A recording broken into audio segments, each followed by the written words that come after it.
The house always felt too big when I was alone, empty, silent except for the creaking stairs and the tick-tock of the grandfather clock in the hall. I was 7, a latchkey kid with a key on a string around my neck, a peanut butter sandwich waiting on the table, and hours to fill before Mum came home. The television offered some company, but it couldn't fill the silence in my heart. That's how it began, I think, the need for someone, something, to fill the space. My sanctuary was the old playground at the edge of our street. It wasn't much, just a rusty swing set, a broken merry-go-round, and a sandbox claimed by weeds. But it was mine, and it was there. I met Rob. He wasn't real, not in the way other kids were. He was born from the silence and the shadows, a figment of my loneliness, my imaginary friend, or so I told myself. Rob was always there, waiting for me on the rusted swing set. He looked like me, or at least how I imagined I looked. Same messy brown hair, same brown eyes, but his skin was always pale, as if he'd never seen the sun. He didn't talk much, but he listened. He listened to my stories, my fears, my dreams. He absorbed them all, his silence a strange comfort in the echoing emptiness of the playground.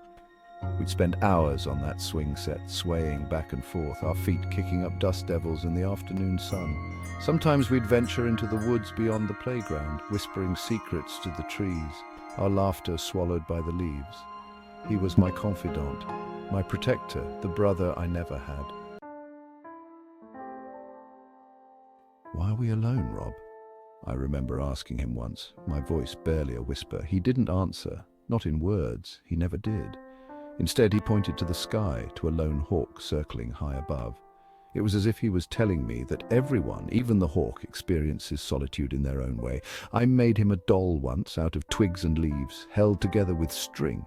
He seemed to like it, clutching it in his pale hand, his eyes never leaving mine. We weren't just playing pretend, not anymore. He was becoming real, a presence I could feel, a chill down my spine when he was near. Then came John. He was older, bigger, a bully who took delight in tormenting the smaller kids. He targeted me, of course, the quiet, lonely kid with the haunted eyes. One day he cornered me by the broken merry-go-round, his laughter echoing in my ears. I closed my eyes, waiting for the inevitable shove, the mocking words, but they never came. When I opened my eyes, John was gone, vanished. The only evidence he was ever there was the lingering echo of his cruel laughter and the cold dread that gripped my heart. I knew somehow that Rob was responsible. I'd seen a flash of something in his eyes, a darkness that chilled me to the bone. After that day, the other kids avoided me. Whispers followed me down the halls at school. They said I was strange, that I talked to myself, that I had something to do with John's disappearance. No one dared to come near me, not anymore. I didn't mind. I had Rob. He was always there, a shadow by my side, his silence more comforting than any voice. But as I grew older, the line between reality and imagination blurred. Rob was always there in the corner of my eye, a whisper in the dead of night. He was a constant reminder of my childhood loneliness, of John's disappearance, of the darkness that lurked within myself. Years passed. I grew up, moved away, tried to forget, but the past has a way of catching up with you, no matter how fast you run. The nightmares started after Mum died. I'd wake up in a cold sweat, the image of Rob's pale face, his empty eyes seared into my mind. He was back, I could feel it, and this time I wasn't a scared little kid anymore. I was an adult and I needed answers. I went back to the old house, the one where it all began. It was dilapidated now, windows boarded up, paint peeling. The swing set was gone, swallowed by weeds, but the memories remained, etched into the very fabric of the place. And then I saw him, Rob, sitting on the steps leading to the porch, his legs swinging back and forth like he was 7 years old again. He hadn't aged a day. "Why?" I choked out, my voice hoarse with disuse. He just stared at me, his expression unreadable. Then he pointed to the woods beyond the playground, the same woods we used to explore as children.